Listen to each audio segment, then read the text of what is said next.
What's going on, people? How y'all doing? It's your boy Kofi, and today I'm going to be reviewing Spider-Man for the PlayStation 4. And don't worry guys, in this video I'm not going to be spoiling anything. It's going to be a spoiler-free video. I want you guys to play through the game and enjoy it. So I'm just going to give you guys my overall thoughts, give you guys some pros, give you guys some cons, share some details, and keep it moving. Alright, so go ahead and hit that like button and subscribe if you're new to my channel. So Spider-Man PS4 was one of my most anticipated games of 2018 because of the creators behind it. Yes, we have got many Spider-Man games in the past, but in my personal opinion, they all have been pretty damn terrible.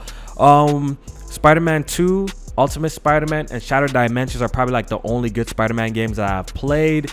The rest have been pretty bad. So the simple fact that Insomniac, the developer behind Sunset Overdrive, Ratchet & Clank, Resistance, was creating this game made me extremely excited for it. So now that I've finally got my hands on the game and actually have beat it twice now, this is honestly the best Spider-Man game that has ever come out ever. Insomniac has done an amazing job with this game, and I can't wait to share more details with you guys later on throughout this week. So let's go ahead and get into this review. Spider-Man for the PlayStation 4 is honestly a beautiful looking game, guys. The game is absolutely stunning, and if you have a 4K TV with HDR and a PS4 Pro, sheesh, you're in for a treat. Your eyes are gonna be popping out your head. The game looks beautiful, guys. You know, puddle gate to the side, downgrades to the side. Yes, things may have changed since 2017 and 2016, but overall the final product is very beautiful. Insomniac did a great job depicting New York City. The city is full of life. In comparison with a game like Infamous Second Son, there's a lot more NPCs on the streets walking around, driving around. So I really did appreciate that. Like, they did a really good job with this game. My only gripe with Spider-Man is that it doesn't have a day and night cycle. There's only 3 times a day you can select after you complete the game: sunny day, sunset, and nighttime. You also cannot change the weather. I wish this game offered a day and night cycle. I think it would made it a little bit more immersive, seeing the days go by while you're saving the city. So that was a little bit disappointing, but overall the visuals of Spider-Man is really fantastic, and we really need to give it up to Insomniac for creating such a beautiful looking game. Alright, so let's take a look at the map of New York. Spider-Man has a good amount of content. The game should keep you busy even after completing the main campaign. There's collectibles all over the city, challenges to do, enemy outposts to destroy, landmarks to visit, and there's always random crime happening. The map is pretty big, but Spider-Man gets around so fast, it makes it seem kind of small. The game also offers 15 side missions, and each story is actually pretty unique. I kind of wish the game offered a little bit more side missions, to be honest, because I got through them pretty damn fast. The game also offers multiple suits, which is absolutely cool. There's a lot of fan service here, and I really do appreciate that. So how you unlock suits in Spider-Man is by simply playing the game. This game has a little bit of like a RPG element to it. The more enemies you defeat, the more challenges you do, the more collectibles you get. You get experience points, which Spider-Man levels up, which you unlock more suits.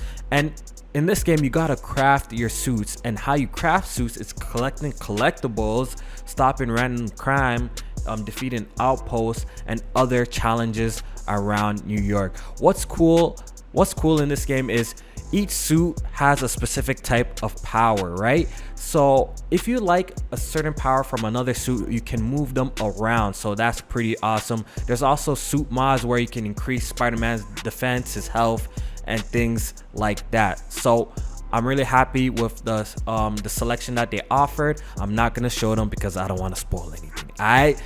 The game also offers a lot of different gadgets. You don't only just punch people in this game. There's a lot of gadgets.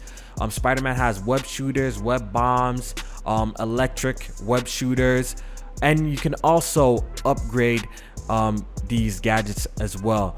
The game also has a skill tree where you can make Spider-Man even more badass. So I'm really liking the customization they added to this game and the light RPG elements that it offers. Look, one thing that you absolutely need to get right when creating a Spider-Man game, especially an open world Spider-Man game, is the web swinging, and Insomniac did it right. Oh man, I have nothing but the highest praise to say to these guys, honestly.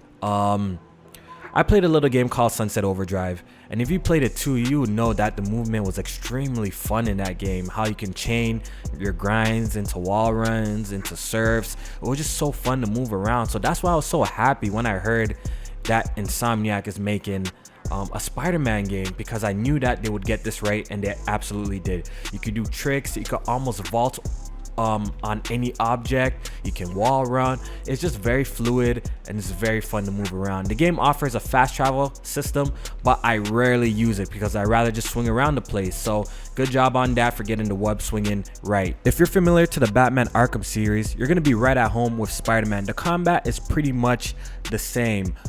It's really easy to get into, but you can do, you know, advanced moves.